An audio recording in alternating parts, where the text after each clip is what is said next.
Those of you who are new to beekeeping and are just now exploring your options, you cannot be in a better seat than you are sitting right now.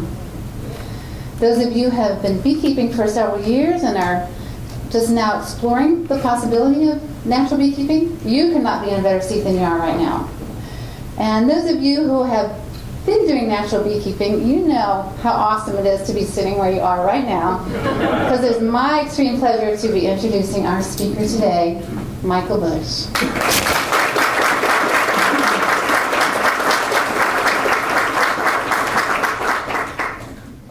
So let's talk about beginning beekeeping.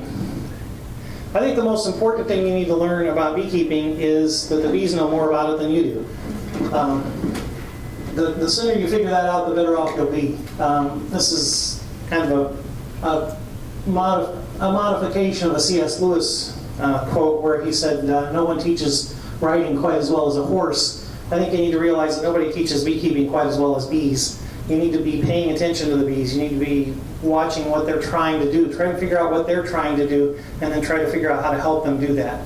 And if you learn to do that, you're well on your way to becoming a beekeeper. There are people who've been keeping bees for decades and haven't learned that yet. So you'll have a huge head start if you learn that what you really want to do is figure out what the bees are trying to do and then help them do that. Now, if helping them do that isn't to your advantage, you might be able to redirect that to your advantage. But basically, here's a pretty good test. If you find yourself thinking, how do I make the bees, and then fill in the blank, which I get those emails every day from people. How do I make my bees draw more comb? How do I make my bees do whatever it is they think they should be doing right now? You're probably not thinking right. You're asking the wrong question. You can't get the right answer when you're asking the wrong question. You need to ask the right question. And the right question is, what are the bees trying to do? Not, what do I think the bees should be doing? So the sooner you learn to think in terms of what are the bees trying to do and how can I help them do that, or how can I just stay out of their way so they can do that, they'll probably be way ahead. Here's the short answer to every beekeeping issue. Give them the resources to resolve the problem and let them. And if you can't give them the resources, then limit the need for the resources. I'll give you some examples. Again, you new beekeepers, I never know how much you're going to know. If I start from square one, we'd be here all day and we wouldn't really make a lot of progress. We'd still be talking about heads and thoraxes and abdomens and eggs and pupas and all of that. I'm going to have to assume you know a little bit of this. So some of these terms are things like being robbed. When one colony is getting all their honey stolen by another colony or other colonies, that's called being robbed. Well, if the colony is being robbed, their problem is they don't have enough bees to defend the hive. That's their problem.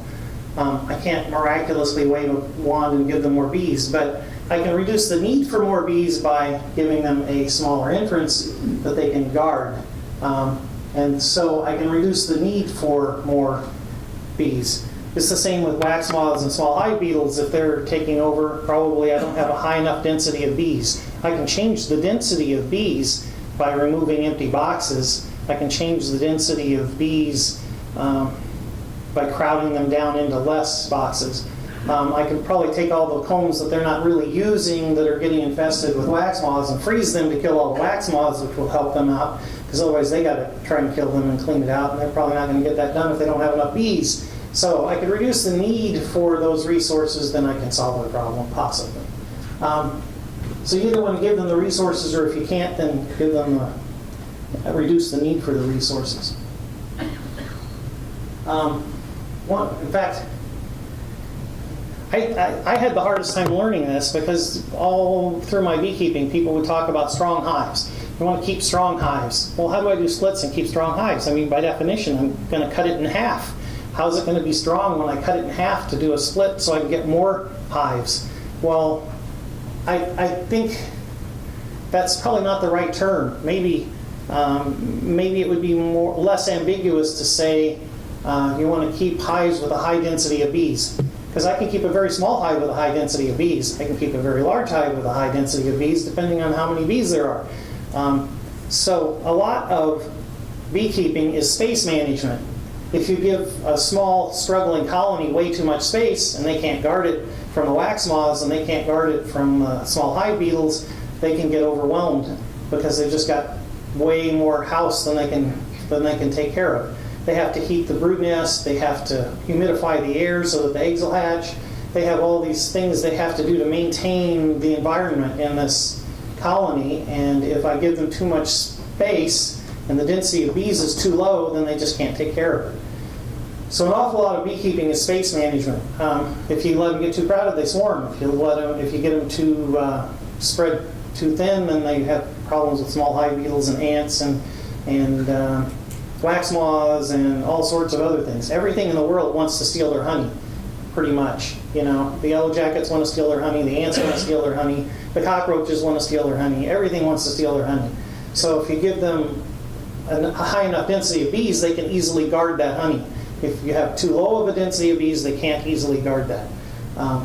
So one of the things you need to learn is when you're having problems, when you gave them too much space, compress them back down to higher density of bees, you'll solve a lot of your problems. An awful lot of your beekeeping issues when you're worried and losing sleep over your bees is because you're not sure if you have a queen. You know, you go in the hive and you've got no eggs and no brood and you think you're queenless.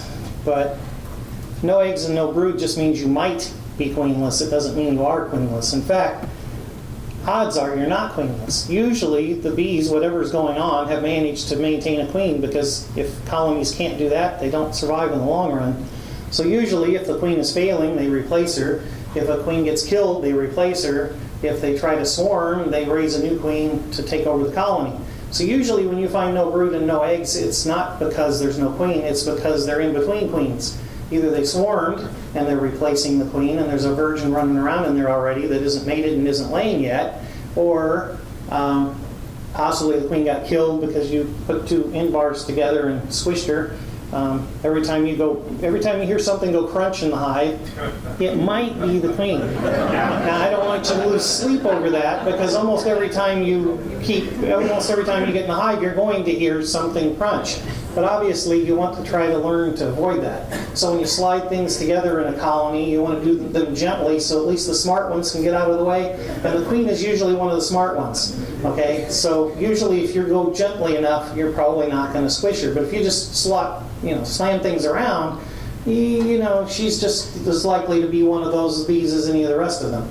So anyway, if you accidentally kill the queen and they raise a new one, it's going to be about 4 weeks before you see eggs from her. And meanwhile, all the rest of them have emerged. There's no brood, there's no eggs, but there's a queen running around in there. Typically what happens with the new beekeepers and even some experienced beekeepers is they see no eggs, no brood, and they buy a queen. And so they try to introduce this new queen, and the bees kill the new queen. So they buy another queen, they try to introduce the queen, and the bees kill the queen. And then they're angry. They're like, why are these stupid bees killing my queens? I spent good money on these queens. They're queenless. They should be happy I gave them a queen. But they're not happy that you gave them a queen because they already have a queen. She just isn't laying yet. So about the third time you buy a queen and go to put her in, you'll see eggs and you go, oh, wait a minute, there is a queen in there. Where did she come from? Well, she was there all along. You just didn't know that because there's a time delay between when they raise a queen and when she starts laying. She's got to emerge, she's got 2 or 3 days to harden, she's got 2 or 3 days of getting oriented. She's got to learn her way around well enough that she can fly 5 or 6 miles away sometimes to mate and still find her way back to the hive. And that takes a few days of getting oriented and learning the landscape. So she doesn't just emerge and start laying. She emerges, she hardens for a few days. She's almost transparent when she comes out. I mean, if she's going to end up being a black queen, she's sort of almost a little bit brown when she comes out, and then she'll get darker and darker and darker over the next several days. She's eating a lot of protein right after she emerges, and they call that hardening. Queen rearers usually do. So it's several days. It's actually usually 2 weeks from when she emerges to when you start seeing eggs. So that's typical. It could be 3 weeks if it's bad weather and she doesn't get a chance to fly. So 2 weeks is just typical. So you think, well, if I killed the queen, a new queen's going to emerge 12 days later. seems like a pretty short timeline, but then it's another 14 days before she's going to be laying. So probably, it varies depending on the weather. It's not all cut and dry. So most of your problems come back to, do I have a queen? The solution for that is really kind of simple. As long as you've got another hive, which is why everybody keeps telling you need 2 hives if you're going to start keeping bees. You don't just start with 1, you start with 2. Now, if you got a friend who's got the second one and you're willing to share resources, maybe you can get by with 1. But if you think you're queenless, a frame of brood and eggs is the best insurance. We put that in there. If they need a queen, we're back to giving them the resources to solve their problem. I give them eggs and open brood, they now have the resources to solve the problem if they're queenless, which they may be, they may not be. But if they are, they can raise a queen. If they aren't, I haven't heard anything. I haven't interfered with what's going on in the colony, because if there's a virgin queen running around in there, it's not gonna hurt anything. I didn't waste my money buying a queen. The queen I bought doesn't get killed. I give them the chance to fix it. Now, if they've been queenless for a while, and therefore broodless for a while, some of the workers will start developing ovaries, and then you end up with laying workers. So you get in a hive and you see all these multiple eggs. A few multiple eggs is probably just a queen who hasn't quite figured it out yet, or she ran out of room. But if you see like dozens of eggs in some of those cells, then you've probably got laying workers. If you have laying workers, the solution is a frame of brood and eggs every week for 3 weeks. Now, that's probably not the solution for the commercial beekeeper. I had to drive 60 miles to get to this out yard. I just shake them all out, put all the boxes on the other hives, and call it a loss, because it's not worth the trips. But if it's in your backyard and you're a hobbyist beekeeper and you don't want to lose this colony, you give them a frame of brood every week for 3 weeks. The pheromones from that brood will set those laying workers back to being not laying workers. It'll suppress their ovaries, and then you can either introduce a queen at the end of that 3 weeks, or at the end of that 3 weeks they'll start raising a queen. Sometimes they'll do it the first week, sometimes they'll do it the second week, but almost always by the 3rd week, depending on how long they've been broodless and how many laying workers there are. So this is kind of the solution to all of those queen issues. You just give them a frame of open brood and eggs and let them solve the problem.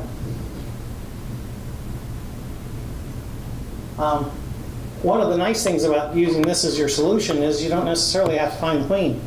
There may or may not be a virgin queen running around there, and they're almost impossible to find. And then you may have a drone laying queen. If you do this every week for 3 weeks, usually they'll raise a new queen. Sometimes they don't do it on the first turnaround if it's a drone laying queen, just because that queen does produce enough pheromones. They're not sure if they need a new queen or not. But usually you give them the opportunity, in a few weeks they'll figure this queen's not doing that well, and they'll replace her.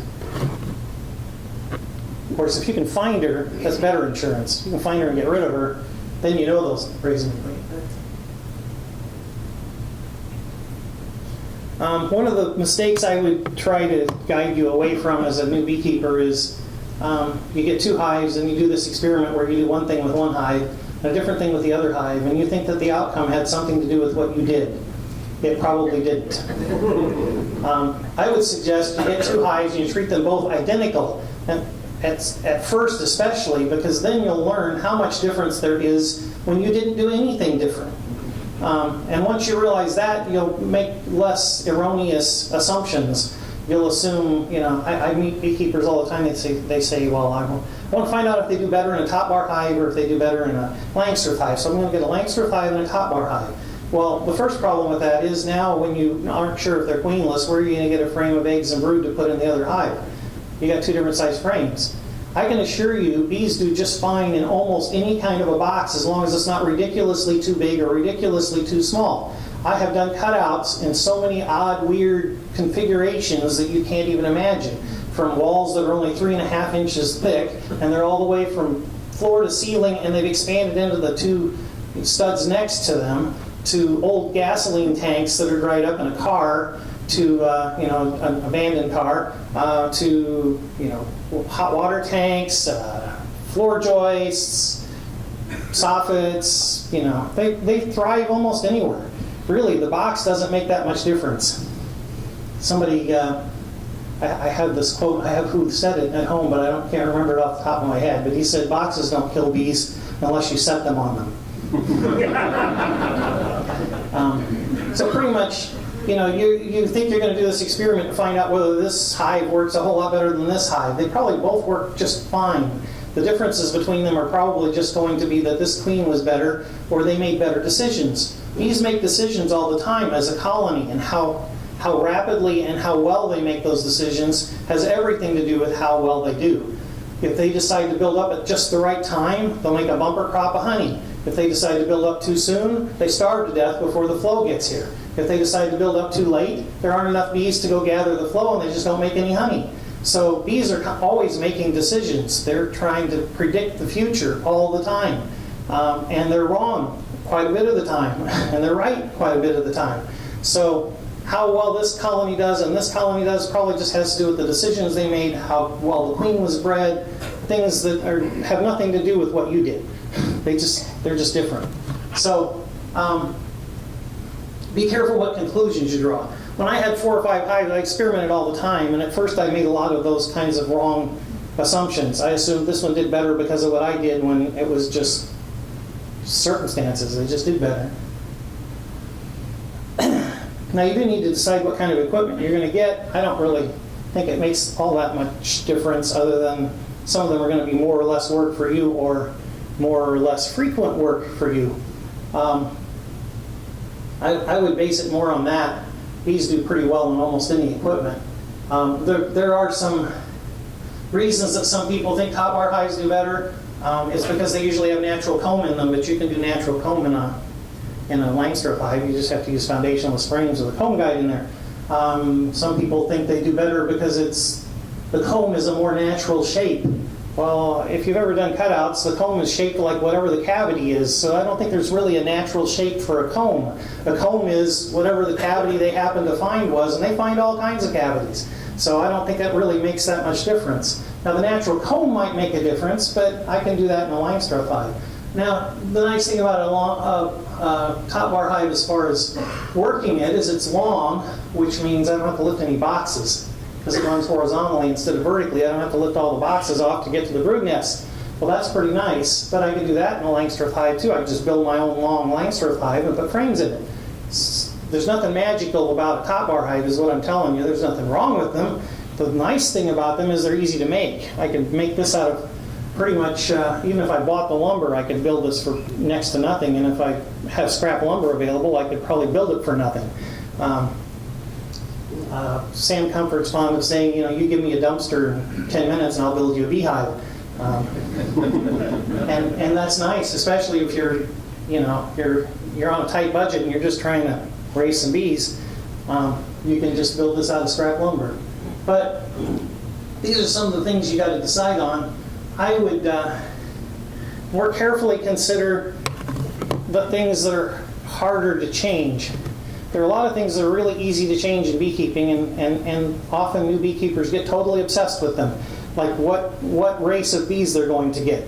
That is so easy to change, it will boggle your mind. All you have to do is find the old queen, drop her in a jar of alcohol, introduce a new queen, and you've just changed the genetics of the whole hive. In 6 weeks, they'll all be a whole different race. That's easy to change. That's the easiest thing probably on the list to change, because all you have to do is put a new queen in. But people get all obsessed over whether they're going to get Carniolans or Italians or whatever. Well, if you ask me what I like, I live in a cold climate. I like the Carniolans. They do better in a cold climate, but I don't mind the Italians at all. They're all right. They just tend to winter in bigger clusters, and I have to worry more about them starving come spring, but they do fine. They're all bees, but that's the easy thing to change. Whether you're going to use a queen excluder or not, they're handy to have around. You can always use it to grill hamburgers on later, so it's not like they're going to be worthless. It's worth having a queen excluder around. If nothing else, when you absolutely positively have to find a queen, you put a queen excluder between every box, and you come back in 4 days, and the one with eggs in it is the box the queen's in. And that's worth having a few queen excluders laying around. So I wouldn't obsess too much over whether you're going to use or not use a queen excluder. Here's probably what you'll do if you follow the books is you'll buy your Langstroth hive, you'll get a queen excluder, they'll fill up the brood box, you'll put the queen excluder on, you'll put these boxes of bare foundation on top of that, and they will not move through there and work that foundation for anything. And you'll say, this is a stupid idea, I'm never going to use a queen excluder again. And actually, I don't use queen excluders, but that probably wasn't the right way to figure it out. Because if you had drawn comb on the other side of that queen excluder, they'd probably start filling it up with honey. But you don't. So the books aren't very good at explaining to you that that's going to be a difficult problem, I don't think, in my experience. Most of them just say you put the queen excluder on, you put the supers on, and they don't talk about how hard it is to get them to go through there when you don't have drawn comb. Once you have drawn comb, you can get them to go through an excluder.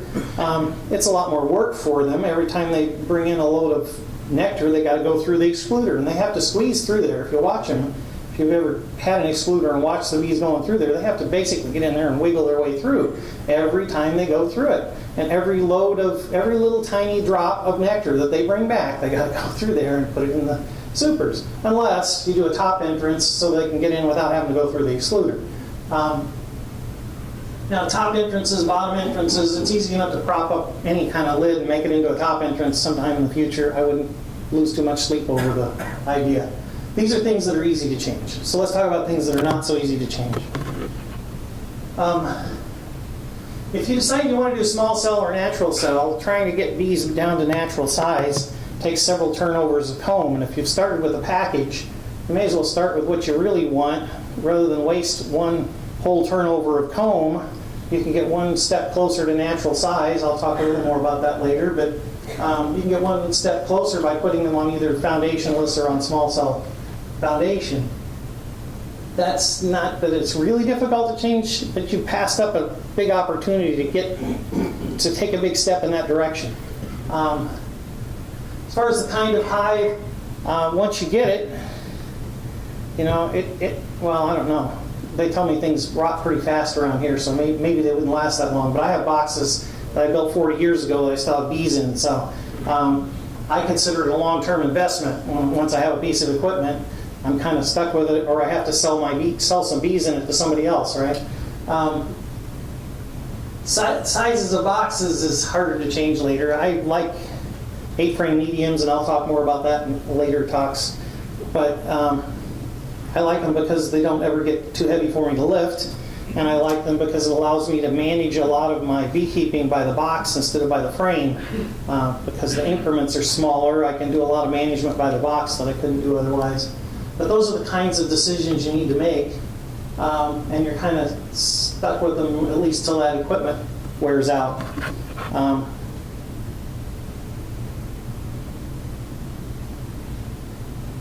So one of the decisions you have to make as a beekeeper is how you're going to get bees.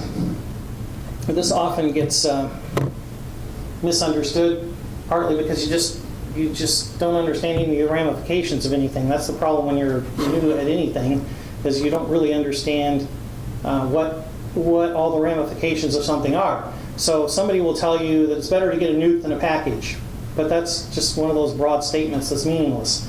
Because whether it's better to get a package or a nuke has to do with whether the nuke's available on the kinds of the size cell you want, the size frames you want, the whatever other decisions you've made.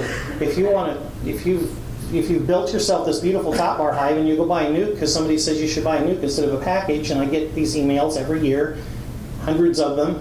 People who built their top bar hive, bought a nuke because somebody told them a nuke was better than a package, and now they can't figure out how they're going to get these bees into this top bar hive because these frames don't fit in their top bar hive.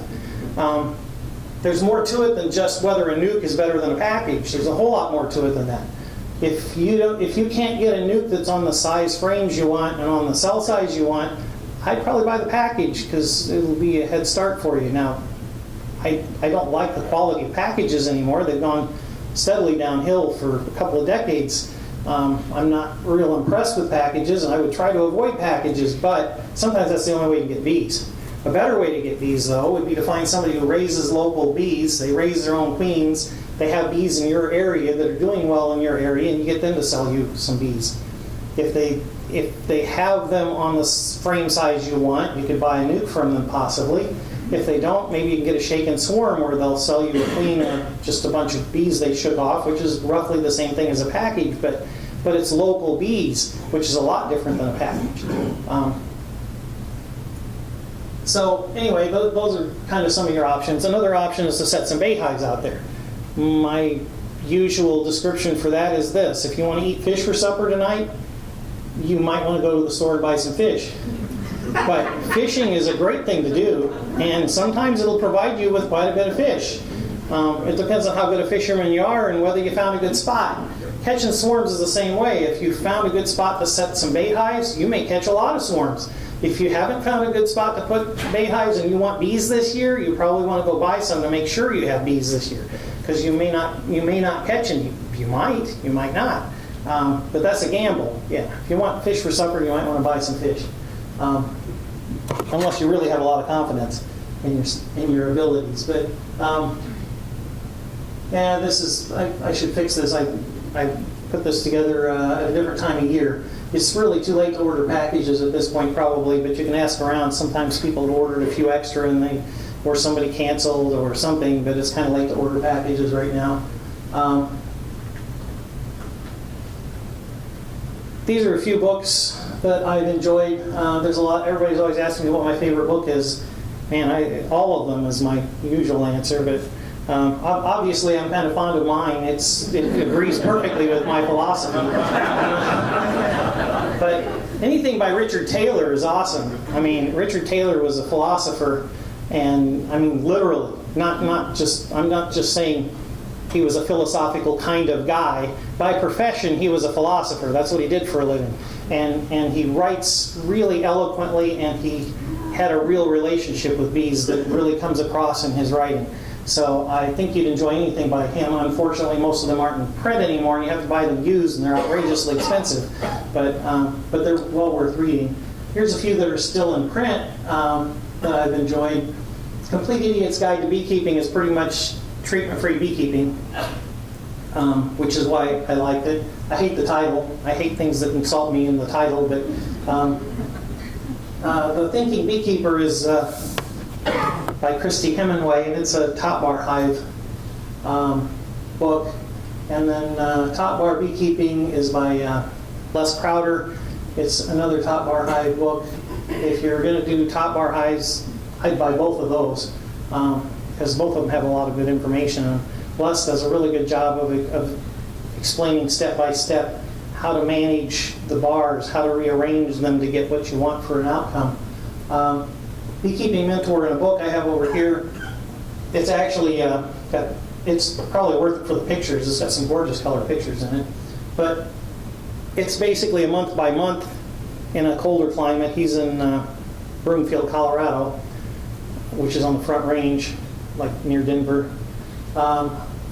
It's like every month of the year and what you would be doing that month of the year. So, and then he's got chapters in between. So, like his first chapter would be January, and then he does a chapter with a topic in between, and then he does February, and then a topic in between, and so on. You have to make some adjustments for when spring's going to be here as opposed to spring's going to be there. But other than that, it's nicely laid out as far as the sequence of a year and what happens. And it's pretty much treatment-free. He does use some essential oils in his candy gourds for the winter. But Homegrown Honeybees is not necessarily a treatment-free book, but it is the thing I liked about it was it kind of starts with the assumption you know absolutely nothing and tries to build from there. And for some people, that's exactly what they need. They need something that doesn't make any assumptions about what they know, which is a difficult thing to do. How do I say this? Anytime you try to talk about any topic and you try to oversimplify it, then you're pretty much lying. I mean, it's difficult. It's difficult to be totally honest and simplify something at the same time, because it's not simple. It's complicated.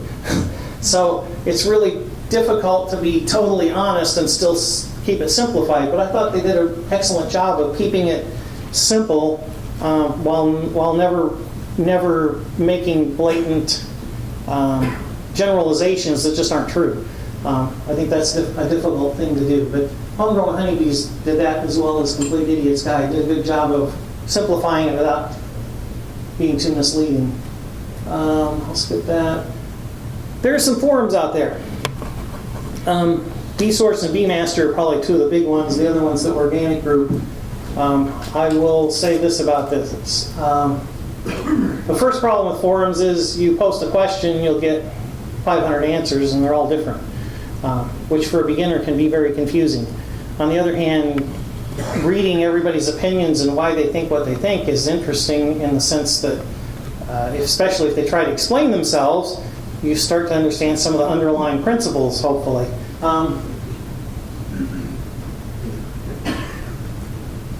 So what you want to end up with has a lot to do with the decisions you make. If you want to end up being a sideliner where you're making money on the side at this, then you probably want to make different decisions. I wouldn't get into top bar hives if that's your intention, because an out yard of Langstroths, I can go out and pile on a bunch of supers at the beginning of the flow and come back at the end of the flow and harvest them. If I have a bunch of top bar hives out there and I have a really good flow that year, I'm going to be out there every weekend trying to harvest all of my hives. It's just not real practical from that point of view. On the other hand, if you just have a couple of hives in your backyard and that's all you intend to do, a couple of top bar hives in your backyard are really easy to maintain. You just walk out in the backyard every weekend during the main flow and harvest a little honey, and you can stay on top of it. So it kind of, you kind of want to decide where you want to end up. Of course, you may start out thinking you just want one hive, and then of course you have to have two because one doesn't really work, and then they're trying to swarm, so you do some splits, and then pretty soon you start to realize you can't have too many bees, and you end up with a lot more. In fact, maybe all of you who don't have bees, I should give you this warning right now. These are addicting. Run away now while you can. There's still hope for you. The rest of us, it's already too late.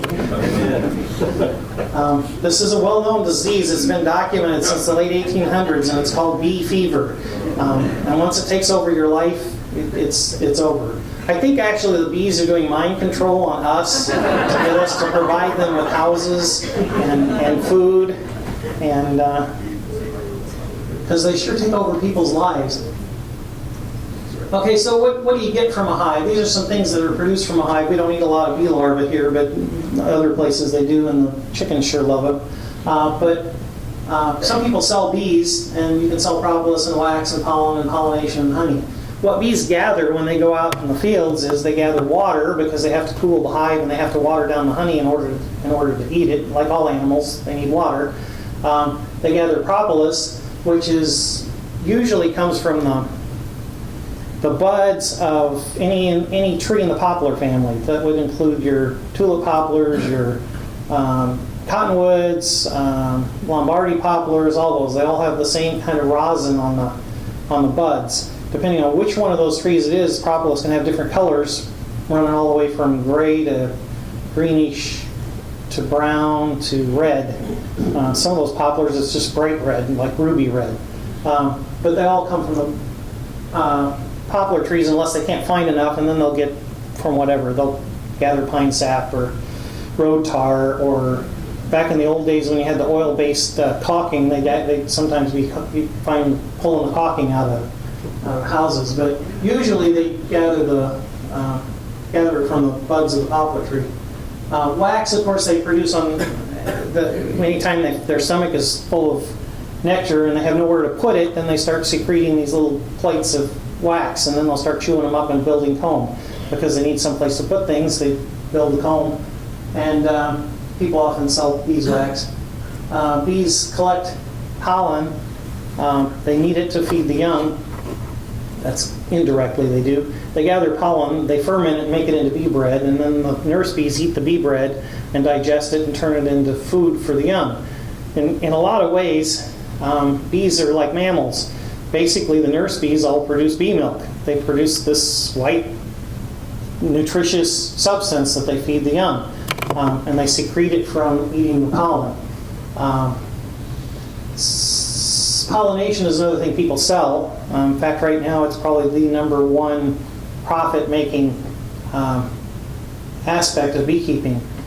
People haul 2/3 of all the bees in North America to one little valley in California every February to pollinate the almonds. They get $150 a hive or so. It varies from year to year somewhat. Some years it hits $200 a hive, and some years it drops to $100 a hive, but somewhere in that range to pollinate the almonds. And of course, obviously, they make honey. And honey, just so you have an idea how honey's often sold, liquid is what you're probably used to seeing in the store. Chunk honey is what that's a picture of. It's a piece of comb in a jar full of liquid honey. Comb honey is when it's just still in the comb, usually cut in a piece and set in a box of some kind. And then creamed honey is when it crystallizes with the concept of getting it to crystallize quickly so that the grains are really fine, so it has a nice mouth feel. So it's smooth like butter instead of gritty. If it crystallizes slowly, it usually ends up with big crystals and they're kind of gritty. It tastes fine. I don't mind it gritty myself, but you know, that's the idea of creamed honey, is that it's more smooth. Some of these things I can't tell you what they're going to be because it's going to depend on where you are. So I would ask around. The people who are keeping bees here know how much honey they're going to need over winter. Unfortunately, though, these are often generalizations. Like where I am, the generalization is the hive needs to weigh 120 pounds altogether. Well, and it needs to be like two 10-frame deeps. Well, I don't run 10-frame deeps, I run 8-frame mediums.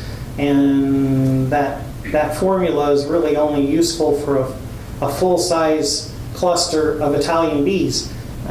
It's not really, it doesn't quite fit for carniolans who are a lot more frugal and don't eat near as much in the winter. And it's not really, it doesn't really fit. If it was a late swarm and it's not that big, it doesn't eat 120 pounds. If it's only a cluster this big, it doesn't eat as much as a cluster this big. And not to mention, then there's the frugality of the carniolans in this big of a cluster won't eat that much honey, where Italians in that same size cluster would eat a lot more honey. And they'll start rearing brood a lot sooner, and they're more likely to run out of food before something blooms. The Italians just rear brood all the time. And there's a reason for that. The people who are selling packaged bees, that's the perfect bee for them. They want bees that will raise brood way too early, and a lot of them, so that they can sell you the bees. It's not necessarily the best bees for your climate, but it's the best bees for them, and so that's what they tend to raise. So you need to ask around, and the other thing is to get a feel for the timing. I would ask around. But the other thing I'd recommend on the timing is you get a diary and start keeping notes. You need to keep notes on when what blooms. Every time you see something blooming that wasn't blooming yesterday, write down what date that was and what it is. And if you can't figure out what it is, stop, take a picture of it, go to your local master gardening place or whatever and ask them, you know, what's this tree? Or what's this plant? And eventually you'll figure out what they are. The other thing is, remember where that was, go back there later, because if it was blooming early, there's a good chance it's some kind of fruit. When you go back later, you might be able to figure out what kind of fruit it is. But anyway, if you keep track of that, two things will happen. First of all, you kind of get a feel for what usually happens, but you'll also get a feel for when things are running early, how they go, and when they're running late, how do they go. So if I pick something to key off of, I usually go off of the sand plums and the choke cherries where I am, because these are wild fruit trees that grow in the ditches, and they're the first thing that you notice the blossoms on. The red maples bloom before that, but you don't usually notice, they aren't so noticeable. And besides, they don't help me predict much, because they could bloom anywhere from February to April, just depending on how cold the winter's been and how soon it warmed up. They don't help me predict things very well, because they don't seem to care. They'll bloom, have a hard freeze, and they'll still keep blooming, and it's just really hard to predict. But the sand plums and the choke cherries usually bloom on the 15th of April. Well, if they bloom on the 1st of April, I know everything's running about 2 weeks early right now. And if they bloom on the 1st of May, I know they're running about 2 weeks late.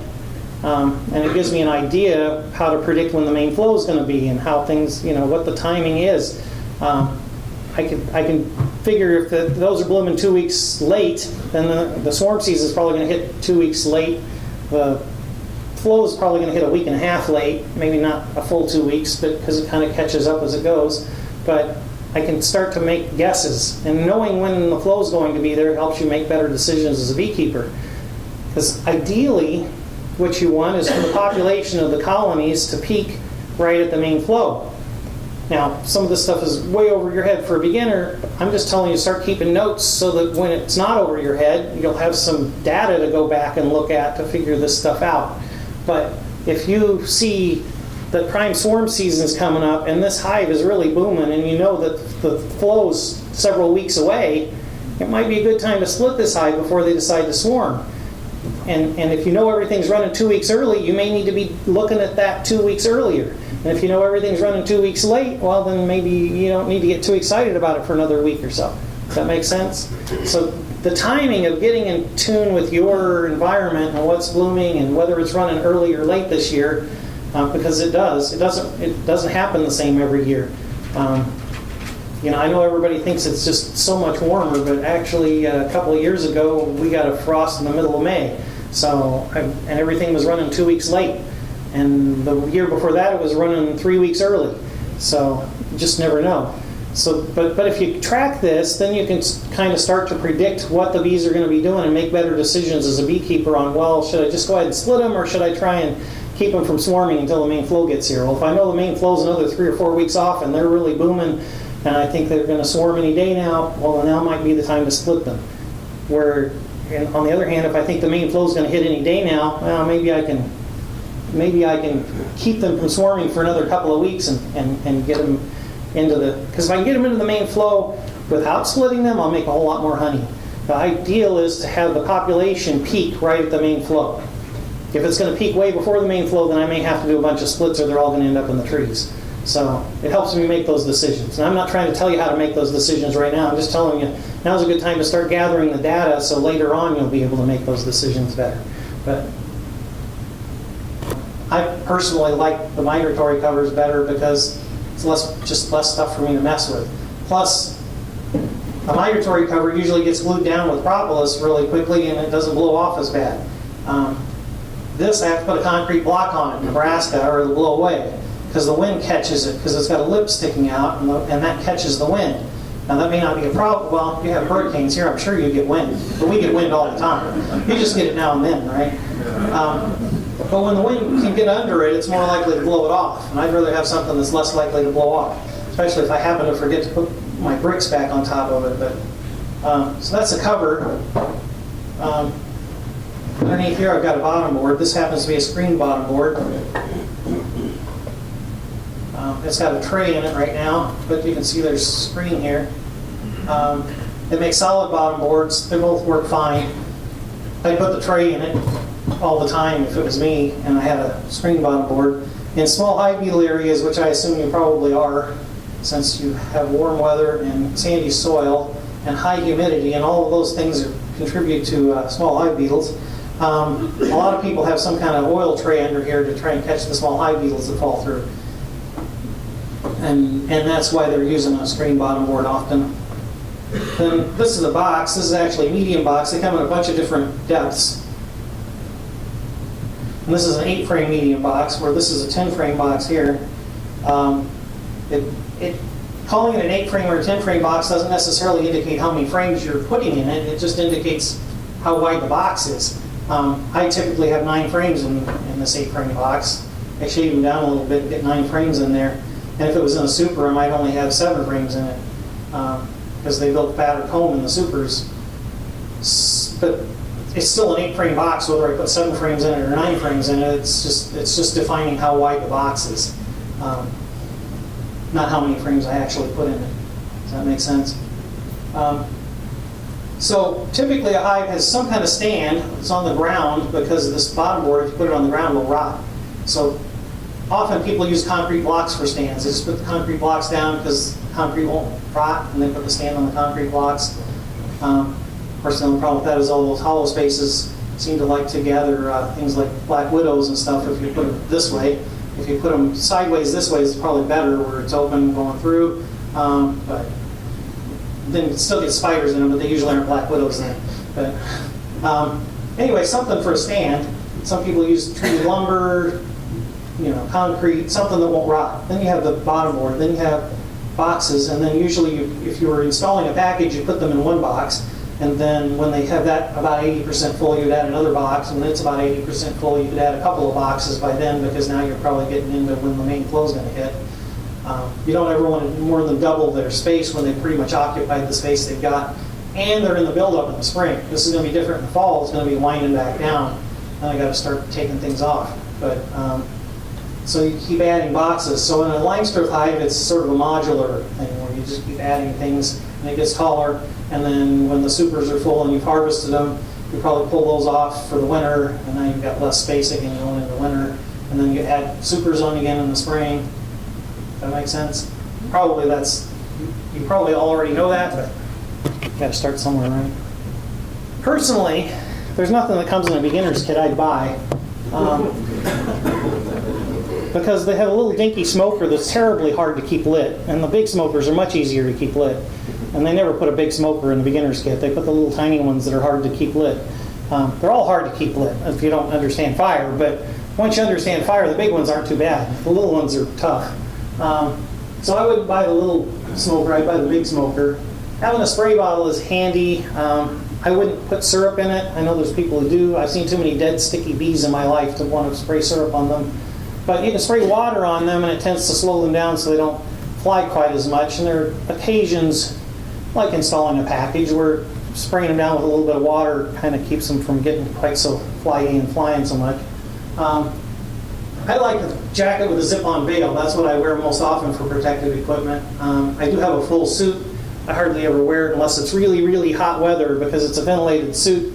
I can wear a pair of shorts under it in hot weather and actually get more ventilation than wearing jeans and the jacket. But nine times out of 10, I'm just wearing the jacket because it's convenient. It's easy to get on and off. A full suit's hard to get on and off. It takes a lot more work. There's all kinds of hive tools out there. I like the Italian one. It's got a nice little hook that fits between the bars, and I can lift, by prying sideways, lift a frame up with it. The Maxant ones have a hook, but it's too fat. It won't fit between the bars. I don't know why they made it that way. I've never figured it out. But if you take it to a grindstone and grind it down, it works really nice. But I could buy the Italian one, and it's already just the right size. So I usually just do that. A brush is nice. That's probably one thing that does come with a beginner's kit usually, and that I might use, is a nylon brush. But if you've got chickens, a chicken feather will work. A goose feather works better. A turkey feather works pretty nice. There's probably nothing works better than a turkey feather or a goose feather. The brush they sell you is the next best thing to those feathers, but I'll give you some advice on how to use a brush. If you're trying to get bees off of something, it's not about being gentle. Everything else about beekeeping is being gentle and graceful. The only time you're not gentle and graceful is when you're trying to get bees to let go of something. And then you want to be violent. You want to flick them off with the brush. If you go over them gently like this, they'll just all get angry. But if you flick them off like this, they're just surprised. Now, surprised bees aren't necessarily angry. They get in the air real often, but that's because you knocked them off the comb and they go, whoa, what happened? But if you go gently over them, then you're just pushing them on the comb and they're just hanging on tighter, and you're trying to pull them off, and then they get angry. So you want to surprise them. And if you're trying to get them off of like a lid, let's say you pulled this inner cover off, and it's all covered in bees. You know, there's bees just all over this inner cover. Well, the best way to get them off is hit it and knock them all right off of there. There's no gentle way to get them off of there that's not gonna just make them mad. So anyway.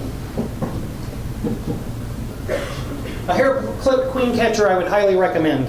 It's a little thing that looks like I don't know what you call those things you put in your hair other than a hair clip. But it looks like that, but it's not. It's actually made with just room enough for workers to get in and out of all the dimensions of it. And what you do is you set it gently down on a queen, and then you let it close gently, because you can actually get her scissored in the hinge part if you're not careful. But set it down gently and then close it gently, and now you've got the queen in this cage and she can't get out, but the bees can get to her. Now make sure you don't put this somewhere other than her hive.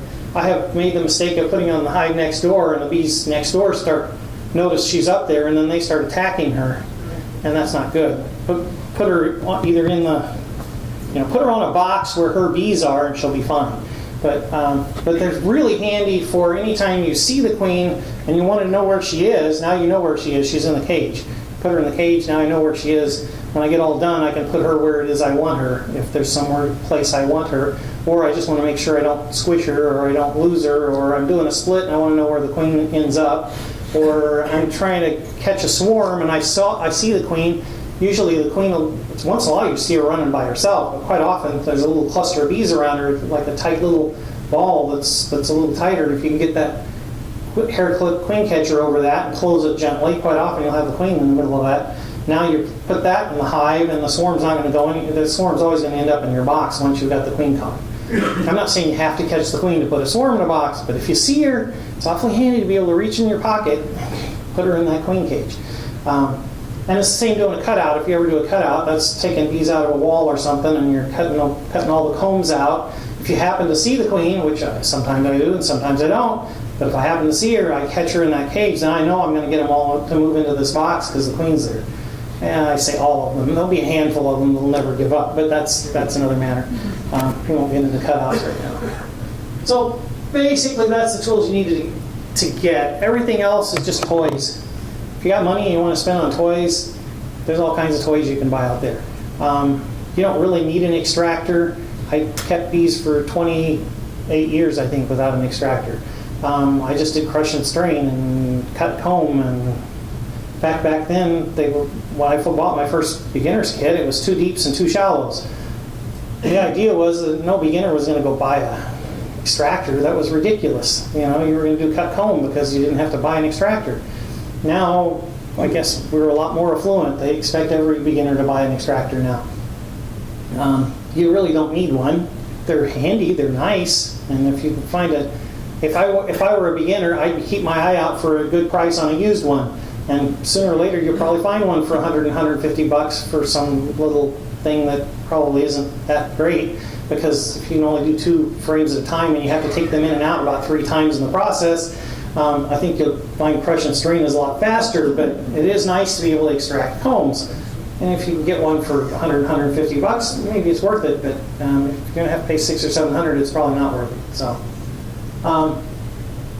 the rest of them is all just toys. If you want to play with them, by all means play with them, but you don't need them. I think you'll do better really by focusing on just the few things you really need. I'm not going to get into the rest of this, so let's take a 10-minute break and we'll meet back here.